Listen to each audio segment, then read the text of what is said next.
Hello students, O level के web designing paper के MCQ questions को सॉल्व करने का ये अगला वीडियो है।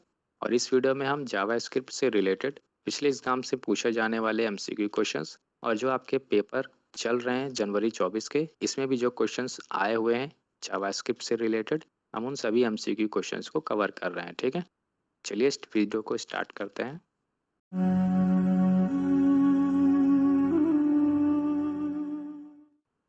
पहला क्वेश्चन है इस वीडियो का, जावास्क्रिप्ट क्या है?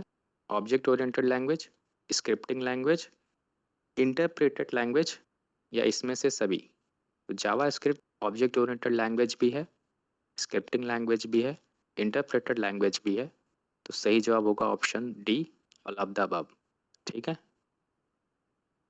अगला क्वेश्चन है, जावास्क्रिप्ट कमेंट्स किस में लिखे जाते हैं या किसके साथ लिखे जाते हैं? 13 जनवरी को पूछा गया क्वेश्चन है। ठीक, दो फॉरवर्ड स्लैश के द्वारा या एक फॉरवर्ड स्लैश एस्ट्रिक्स के द्वारा या तीसरे ऑप्शंस के द्वारा, या ए और बी दोनों सही हैं। देखिए, सिंगल लाइन कमेंट के लिए जावास्क्रिप्ट में दो फॉरवर्ड स्लैश का यूज़ करते हैं, और मल्टी लाइन कमेंट्स के लिए आपको एक एस्ट्रिस्क और एक स्टार की ज़रूरत होती है, जिसमें आप कई लाइंस में कमेंट को लिख सकते हैं। तो ए भी सही है, बी भी सही है। तो जो विकल्प इन सभी में सही है वो है ए और बी बोथ। ठीक है, अगला क्वेश्चन है, किस स्टेटमेंट का उपयोग करके आप किसी विशेष कंडीशन के लिए टेस्टिंग कर सकते हैं या जांच सकते हैं? Select statement, if statement, switch statement या फॉर स्टेटमेंट? तो किसी विशेष कंडीशन को चेक करना है, टेस्ट करना है, तो आप इफ स्टेटमेंट का यूज करते हैं। ठीक है, अगला क्वेश्चन है, किस कीवर्ड का उपयोग जावास्क्रिप्ट में फंक्शंस को बनाने के लिए करते हैं? 13 जनवरी को पूछा गया क्वेश्चन, जावास्क्रिप्ट में फंक्शंस को बनाने के लिए var फन फंक्शन या इसमें से कोई नहीं? फंक्शंस बनाना है, फंक्शन कीवर्ड का यूज करना होता है। ठीक है, अगला क्वेश्चन है, which window object method is used to display a message in dialog box? एक डायलॉग बॉक्स में मैसेज दिखाने के लिए किस मेथड का उपयोग करते हैं? Alert method, prompt method, confirm method, console dot log? सिर्फ मैसेज दिखाना है, अलर्ट का यूज कर सकते हैं। अगर आपको कुछ इनपुट में डाटा लेना है यूजर से, तो प्रॉम्प्ट का यूज करना है। यस और नो में कुछ पूछना है, तो कन्फर्म का यूज करते हैं। Console dot log dialog box के लिए होता ही नहीं है, तो ए वाला ही सही है। अगला क्वेश्चन है, इनमें से कौन सा एक टर्नरी ऑपरेटर है? दो प्लस, दो एंड सिंबल, कैरेट साइन या चौथा वाला? तो टर्नरी ऑपरेटर में तीन वैल्यूज दिए जाते हैं, डी वाला सही है। पहले आपको कंडीशन लिखना होता है, उसके बाद क्वेश्चन मार्क, फिर होता है ट्रू वैल्यू, फिर उसके बाद कॉलन लगाते हैं, फिर होता है फॉल्स वैल्यू। अगर कंडीशन सही है तो ट्रू के पास जाते हैं, ये हमारा रिजल्ट हो जाएगा। अगर कंडीशन फॉल्स हो जाता है तो फॉल्स वैल्यू हमारा रिजल्ट होता है। ठीक है, अगला क्वेश्चन है, which of the following methods is use to access HTML elements using JavaScript? JavaScript का यूज करके HTML एलिमेंट को एक्सेस करने के लिए कौन सा मेथड है? Get element by ID, get elements by class name, query selector या इसमें से सभी? देखिए, इसका भी यूज़ कर सकते हैं, इसका भी, इसका भी। इसका आईडी के नाम से, इसका क्लास के नाम से, इसका कोई भी CSS सेलेक्टर आप यूज़ कर सकते हैं। सही जवाब होगा ऑप्शन डी, क्योंकि ये तीनों सही हैं। ठीक है, अगला क्वेश्चन है, जावा स्क्रिप्ट में किस कीवर्ड का उपयोग किया जाता है एक वेरिएबल को बनाने के लिए? 14 जनवरी को पूछा गया क्वेश्चन, var, let, const या सभी? एक वेरिएबल बनाना है जावास्क्रिप्ट में, तो var का भी यूज़ कर सकते हैं, let का भी, const का भी। सही होगा ऑप्शन डी। अगला क्वेश्चन है, फंक्शन और var क्या जाने जाते हैं? Keywords, data types, declaration statements या प्रोटोटाइप्स? तो फंक्शन और var कीवर्ड्स होते हैं जावास्क्रिप्ट में। ठीक है, अगला क्वेश्चन है, जावास्क्रिप्ट के स्टेटमेंट्स किससे खत्म होते हैं? 13 तारीख को पूछा गया क्वेश्चन, कॉमा, सेमीकॉलन, कॉलन या मेंशन नहीं है? जावास्क्रिप्ट के स्टेटमेंट्स को आपको सेमीकोलन से बंद करना होता है, ठीक है। अगला क्वेश्चन है, which of the following is not a JavaScript keyword. JavaScript keyword इसमें से कौन सा नहीं है? डीबगर, विथ, अलर्ट या कैच। ये भी है, ये भी है, ये भी है। ये कोई कीवर्ड नहीं है, क्यों? क्योंकि ये एक फंक्शन है जो कि मैसेज दिखाने के लिए होता है यूजर्स को, ठीक है। तो ये एक फंक्शन है, ना कि कोई कीवर्ड। अगला क्वेश्चन है, आपको एक इनवैलिड इवेंट को पहचानना है। Unload, load, on mouse out या ऑन माउस ओवर। लोड एक इवेंट है जब वेब पेज लोड हो जाता है। ऑन माउस आउट भी एक इवेंट है जब किसी एलिमेंट से बाहर माउस पॉइंटर चला जाता है। ऑन माउस ओवर भी एक इवेंट है जब माउस किसी एलिमेंट के ऊपर आता है। ये कोई इवेंट नहीं है, तो ये इनवैलिड है, ठीक है। अगला क्वेश्चन, आपको आउटपुट बताना है इस कोड का। 13 तारीख को पूछा गया क्वेश्चन।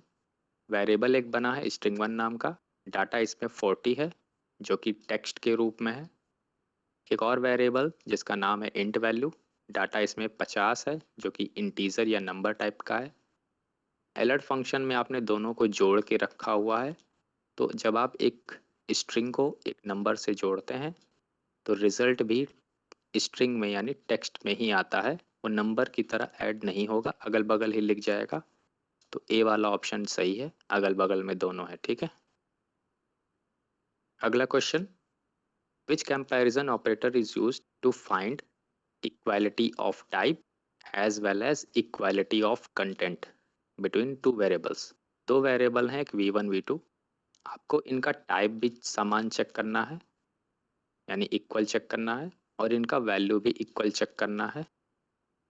तो अगर सिर्फ वैल्यू इक्वल चेक करना होता है तो हम दो इक्वल लगाते हैं। अगर टाइप और वैल्यू दोनों इक्वल चेक करना है तो तीन बराबर लगाते हैं। तो टाइप और कंटेंट यानी वैल्यू दोनों बराबर चेक करना है, तो तीन वाला बराबर सही है, ठीक है। अगला question, AJAX AJAX is known as, किस नाम से जाना जाता है या क्या होता है? 13 जनवरी को पूछा गया question. Asynchronous and extended JavaScript, asynchronous JavaScript and XHTML, active JavaScript and XML, asynchronous JavaScript and XML। तो अजैक्स का पूरा नाम एसिंक्रोनस जावास्क्रिप्ट एंड XML होता है, ठीक है। अगला क्वेश्चन है, एक्सपोनेंशियल ऑपरेटर जावास्क्रिप्ट में कौन सा है? एक्सपोनेंशियल या इसको आप पावर ऑपरेटर भी कह सकते हैं। Caret sign, percentage sign, two asterisks या इसमें से कोई नहीं। पावर ऑपरेटर जावास्क्रिप्ट में ये दो स्टार साइन होता है, ठीक है। अगला क्वेश्चन है, जावास्क्रिप्ट में एलिमेंट्स को एक्सेस करने के लिए क्या यूज़ किया जाता है? Gate elements by name, gate elements bye ID, get elements by class name या इसमें से सभी। देखिए, नाम के लिए ये होता है, क्लास के लिए ये होता है। अगर इस एस को इग्नोर कर दीजिए तो गेट एलिमेंट बाय आईडी ये भी सही है। तीनों सही हैं, तो ऑप्शन डी क्या है? सबसे सही है। अगला क्वेश्चन, क्या यूज़ किया जाता है यह पहचानने के लिए यूज़र के इनपुट को, यूज़र के एक्शंस को या ब्राउज़र के एक्शंस को? Input handler, event handler, document handler या एक्शन हैंडलर। तो इन तीनों में से किसी भी चीज़ को पहचानना है तो आप इवेंट हैंडलर का यूज़ करेंगे, ठीक है। इवेंट हैंडलर ऐसे फंक्शंस होते हैं जो इसी इवेंट्स को पहचानते हैं और उनका रिएक्शन देते हैं। अगला question, which operator is use to get data type of a variable in JavaScript? 14 जनवरी को पूछा गया क्वेश्चन है। जावास्क्रिप्ट में किसी वेरिएबल का टाइप पता करना है, कौन सा ऑपरेटर है? Instance of, get type, type of, इसमें से कोई नहीं। इसका सही जवाब होगा option C, type of operator, ठीक है। अगला क्वेश्चन है, which keyword is a must to use when JavaScript code is to run in older browser? पुराने ब्राउज़र में अगर जावास्क्रिप्ट कोड को रन करना है तो किस कीवर्ड का उपयोग अवश्य करना चाहिए? वैर, लेट, कॉन्स्ट या इसमें से कोई नहीं। देखिए, इन तीनों में बहुत जो सबसे पुराना कीवर्ड है वो है VAR। तो ये कीवर्ड पुराने ब्राउज़र्स पे भी काम करता है, ठीक है। तो पुराने ब्राउज़र पे जावास्क्रिप्ट कोड रन करना है तो var का ही यूज़ करना होता है, ठीक है। अगला क्वेश्चन है, which JavaScript statement is used to perform different actions based on different conditions. अलग अलग शर्तों के आधार पर अलग अलग काम करने के लिए कौन सा स्टेटमेंट है? इफ, फॉर, वाइल या स्विच। तो इसका सही जवाब होगा ऑप्शन ए, इफ स्टेटमेंट। अलग अलग कंडीशन लिखते रहिए, अलग अलग एक्शंस आपके परफॉर्म होते रहेंगे, ठीक है। अगला क्वेश्चन, क्या यूज़ किया जाता है एक नए कंडीशन को दर्शाने के लिए जब पहला कंडीशन फॉल्स हो जाता है? तो जब आपका पहला कंडीशन क्या हो गया, फॉल्स हो गया, यानी इफ में आपने पहला कंडीशन लिखा था वो फॉल्स हो गया, तो आपको एल्स इफ लिखना होता है, ठीक है। तो इसका सही जवाब होगा एल्स इफ, अगले कंडीशंस के लिए। अगला क्वेश्चन है, जावा स्क्रिप्ट क्या बदल सकते हैं? HTML कंटेंट, HTML एट्रीब्यूट की वैल्यूज़ को, HTML के स्टाइल्स को, इसमें से सभी। देखिए जावा स्क्रिप्ट के पास ये तीनों पावर होते हैं, तो इसका सही जवाब होगा option D, all of the above, ठीक है। अगला क्वेश्चन है, JavaScript can be embed with HTML using. 14 जनवरी को पूछा गया क्वेश्चन कि HTML में जावा स्क्रिप्ट कैसे जोड़ा जा सकता है? स्टाइल टैग द्वारा, स्क्रिप्ट टैग द्वारा, JS टैग द्वारा या जावा स्क्रिप्ट टैग द्वारा। तो इसका सही जवाब होगा ऑप्शन बी, स्क्रिप्ट टैग के द्वारा, ठीक है। अगला क्वेश्चन है, इसमें से कौन सा स्टेटमेंट सही है एक एक्सटर्नल जावास्क्रिप्ट को जोड़ने के लिए? ए वाला, बी वाला, सी वाला या डी वाला? सही तरीका क्या है, पहले तो हम स्क्रिप्ट टैग लगाते हैं, फिर src लिखते हैं और फिर उस फाइल का नाम या एड्रेस लिखते हैं, फिर स्क्रिप्ट टैग को बंद करते हैं। तो इसमें जो सही जवाब है वो है ऑप्शन बी, ठीक है। अगला question, which of the following type of variable is visible only within a function where it is defined? इसमें से कौन सा वेरिएबल है जो सिर्फ उसी फंक्शन के अंदर दिखाई देता है या विजिबल होता है जिसमें उसे बनाया गया है? ग्लोबल वेरिएबल, लोकल वेरिएबल, दोनों या इसमें से कोई नहीं? तो किसी फंक्शन के अंदर बनाया गया वेरिएबल सिर्फ उसी फंक्शन तक उपलब्ध है तो उसको हम लोकल वेरिएबल बोलते हैं, ठीक है। अगला क्वेश्चन, अलर्ट फंक्शन जावास्क्रिप्ट में क्या करता है या किस लिए यूज़ किया जाता है? 13 तारीख पूछा गया क्वेश्चन। एक वर्चुअल अलर्ट बॉक्स दिखाने के लिए, कंसोल पर आउटपुट दिखाने के लिए, एक एक्सप्रेशन को इवैल्यूएट करने के लिए या ए और सी दोनों सही हैं? तो अगर आपको एक अलर्ट बॉक्स दिखाना है तो भी अलर्ट का यूज़ कर सकते हैं, एक्सप्रेशंस को सॉल्व करना है, इवैल्यूएट करना है तो भी यूज़ कर सकते हैं। तो इसका सही जवाब होगा ए एंड सी, ठीक है, दोनों। कंसोल पे आउटपुट दिखाने के लिए कंसोल डॉट लॉग होता है, ठीक है। अगला क्वेश्चन है, स्काई इज ब्लू जावास्क्रिप्ट में लिखना है तो उसका सही सिंटेक्स क्या है? ए वाला, बी वाला, सी वाला या डी वाला?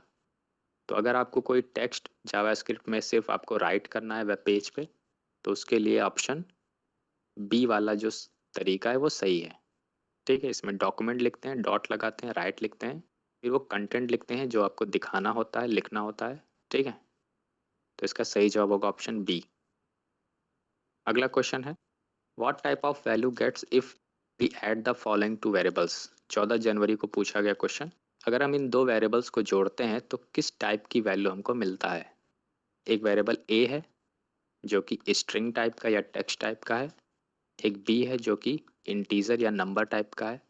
तो अगर आप किसी टेक्स्ट और नंबर को ऐड करते हैं तो रिजल्ट भी टेक्स्ट टाइप का ही मिलता है, ठीक है। तो इस वीडियो में आपने जितने भी MCQ क्वेश्चंस को देखा या सॉल्व किया उसमें से बहुत से तो आपके पहले एग्जाम्स में पूछे जा चुके हैं और कुछ आपके चल रहे जनवरी 24 के पेपर में भी पूछे गए हैं। तो एग्ज़ाम में बैठने से पहले इन सभी MCQ क्वेश्चंस को सॉल्व कर लीजिएगा, ये सभी मोस्ट इंपॉर्टेंट क्वेश्चंस हैं, ठीक है। तो इस वीडियो में बस इतना ही, अगले वीडियो का वेट करिए, तब तक के लिए धन्यवाद।